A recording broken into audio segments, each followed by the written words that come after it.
What's up, guys? In today's episode, I'm going to share with you guys what we looked for when buying properties out of state.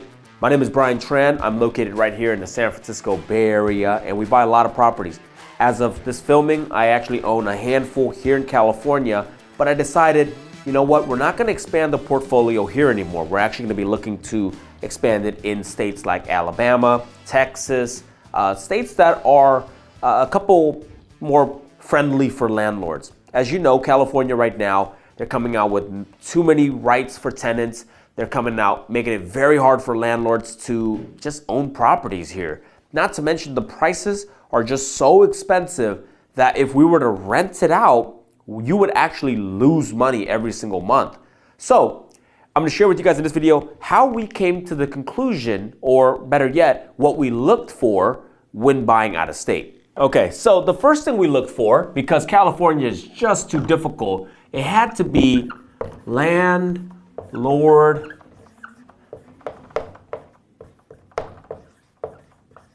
friendly, right? What that means is that if a tenant doesn't pay, we got to be able to get them out much faster. In California, you're lucky if you get them out in 30 days. You got to go get a lawyer, you got to serve the eviction notice, you got to go to court and get them out. But all during that time, you're going to be bleeding money. So we wanted to look for a landlord-friendly state, okay? The second thing we looked for was the 1% rule. The 1% rule basically means that if you buy a property for $100,000, the rent has to bring in at least 1%. So $100,000 property, it needs to bring in $1,000 a month in rent. So that's the 1% rule, because if you do that, guys, you're going to be able to cash flow, okay? The third thing we looked for was we wanted to look for, the median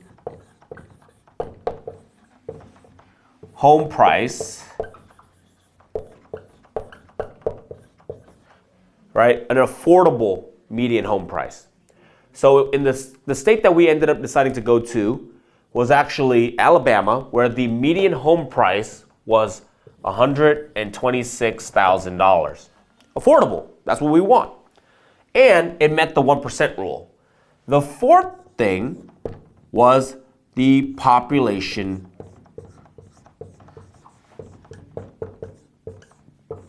growth. Now, why is this important? Well, although most of the markets in the South, they don't actually appreciate a whole lot like California, we don't want to buy in an area where there's a negative population growth, which means that people are leaving the state or leaving the city, right? What we're looking for is growth. We want people to come in, because if the more people that move into the area, home value and rent will go up. So that's very important here. 5. The fifth item was median income. Okay, we wanted to make sure that the area that we were investing in, people were making a semi-decent. And according to the Census Bureau and a couple of other websites, the area that we were buying in was about $65,000 a year. Why is this good? Median home price, $126,000. Median income, $65,000. So it means that people can actually afford to buy real estate. They can actually afford to pay rent.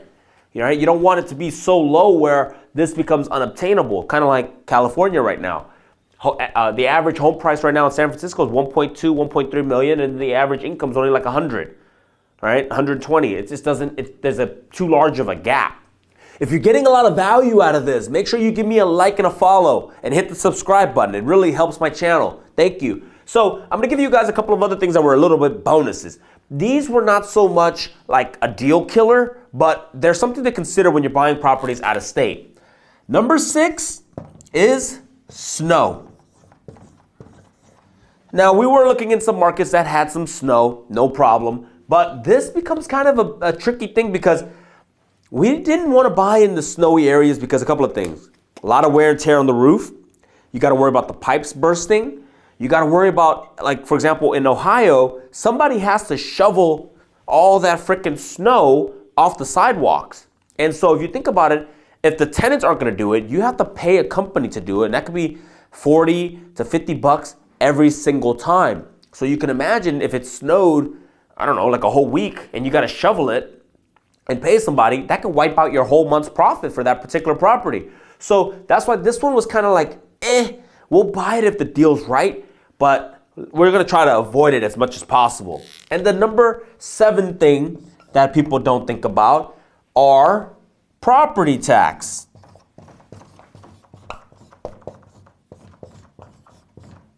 Okay? In one of the areas that we were looking in Lakewood, which is a part of Cleveland, Ohio, property tax is almost 2 to 3%. That wiped out, that made it very hard to cash flow on some of these properties, which was outrageous. And even in parts of Texas, you got to worry about this because they can reassess your property and really make your cash flow kind of unpredictable. However, in Alabama, which is where we went to, you're talking about 0.25%.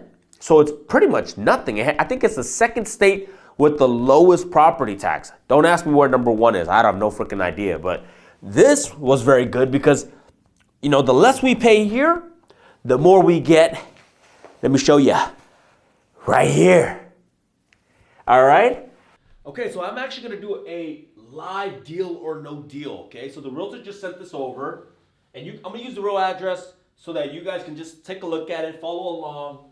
It's 413 Adler Drive, Montgomery, Alabama. Okay? So this one's $150,000. They're asking for $150,000. It's a 3-bed, 2-bath. And if you look at the property, it's right up my alley. So it's got a beautiful roof, black. I like black roof. It has brick facade. I love brick. Brick screams like wealth to me. I like owning beautiful properties. They don't always have to be beautiful, but it's a plus if they are. And whoever bought it already did all the work. It's 1,450 square feet, new flooring, new kitchen, new bathroom. It's ready to go. If we were to buy it, I'd probably say that we don't need to put any money into it. Granted, when we buy properties, we always do an inspection report to make sure that there's nothing unforeseen. But let's assume it doesn't, okay? And let's just say that it's ready to go, it's ready to be rented out. So my strategy is this. You can rent this to a traveling nurse. You can rent this to a good tenant. We love Section 8. I love Section 8 because it's guaranteed income. A good portion of it is going to be guaranteed every month by the government. And so we know that the rent, so this is the price, and let's go for the rent. The rent is $1,100 a month. Okay? So looking at this, we can already tell that this does not meet the 1% rule. Now, we're always going to make a little bit of exception. Let's say if it makes, 0.9 or 0.92, whatever. If it gets close, we can try to make the exception. But right now, we're off, okay? Because $1,100 a month is $13,200 a year. So we're short. So unless we can come in here and try to negotiate with the seller and say, hey, would you take $132,000, which is $18,000 off? We're gonna try, but I'm not exactly sure what they'll say. But if you are gonna offer, off the bat, you know that this is too high, okay? The second thing I looked at, and this is something that you have to do on your own, is you just gotta Google the area, make sure the crime's not too high. We don't wanna buy in the F and the D neighborhoods. I try to buy in the C plus, B minus, right? Because there it's not too expensive and it still makes sense. So we're looking at this, we gotta get this down to $132,000 a year. I know that the neighborhood's actually pretty good. We're not gonna have any unforeseen maintenance problem because everything's already been kind of done up, pretty new looking. So this is gonna be a no unless we can get the price down. The other thing that I wanna look at, okay, and I wanna break down the numbers to show you guys what we're gonna make here, all right? So at $13,200, we know that the property management company is gonna take 8%, okay?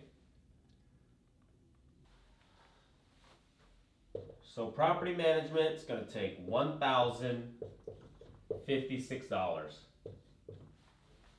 All right? Which leaves you with 12,144. The next thing you want to know is that property tax is about roughly 0.25%. So you're talking about 132,000. Well, let's do it off the 150,000, okay? You're talking about 375 property tax. So now you're left with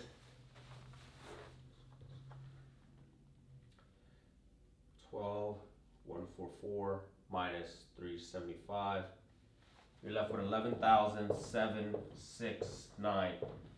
Now you want to add in another 5% for vacancy and another 5% for capex. Like things are going to break eventually, so you want to make sure that you're saving for that. Okay, so you're going to do 13,200 times 0.05. You're talking about $600 and 660. That's for the repairs, and then you're going to minus another 660 for your vacancy. All right, 11,769 minus 660 minus 660 leaves you with 10,449. But wait, this is if you paid cash for the property. What if we finance the property, okay? Now that's important because if you finance the property, now you have a mortgage to pay. So this isn't your take home just quite yet, all right? What you need to do is figure out how much is the mortgage going to be. So that's easy. We know that with an investment property, you need to put down 25% down, okay? So if you buy the property for $150,000 and you're going to multiply that by 25%, that means that you got to put $37,500 down. I'm going to put DP for down payment, all right? Minus $150,000. So your loan amount is going to be $112,500. Your loan is going to be $112,500.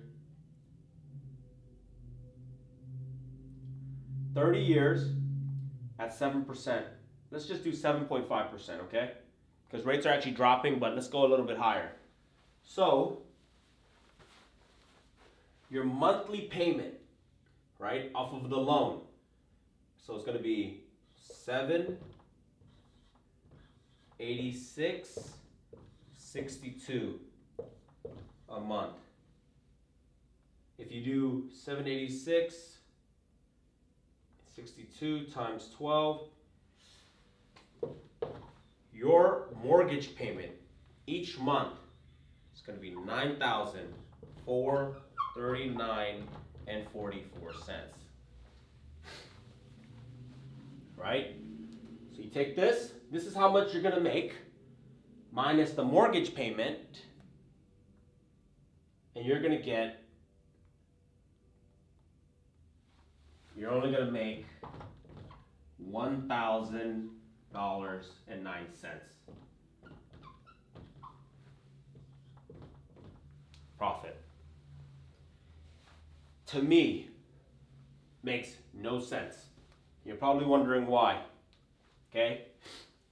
That's how much I make, but I had to put $37,500 down on the property, which means what am I making? What am I making off this money that I had to put down? 1,009 divided by 37,500. You're making 2.6% on your money, right? Cash on cash. Why would I do this when I can put this into a CD account and make 5% and don't have to worry about any property? So this deal right here, guys, doesn't make any sense to me. Not at 150,000. We need to get this under by a lot. Preferably, I wouldn't even want it to get it for 132,000. I would need it in the 115,000 for it to make sense for me. Okay? Because at the end of the day, owning property is great, but it's not about flexing property. It's about how much money you're actually going to make. This may still make sense for somebody, and I'm going to tell you why. If somebody has a tax problem and they made a lot of money and they're a real estate professional and they need to depreciate an asset, this might make sense because even though they only make $1,000 a year in profit, but if they can save $20,000, $30,000, $40,000 off their taxes, then that's completely worth it. I get it. But from a number perspective, from a cash on cash, from a monthly cash flow perspective, this is a no deal for me. Okay, not at $150,000. So what should you target to get? My thing is this. If I know that the CD accounts right now are paying me 5.5%, just by putting it into the bank and making 5.5%, my target ideally is to try to make at least 8 to 10% cash on cash. Because that way I'm actually making a little bit of cash flow, I'm getting a little bit of appreciation, and not to mention for me in particular, my personal experience, I get a big tax savings. So I'm looking to get all three, right? Tax savings, cash flow, appreciation. Okay, so depreciation, appreciation, cash flow, basically, all right?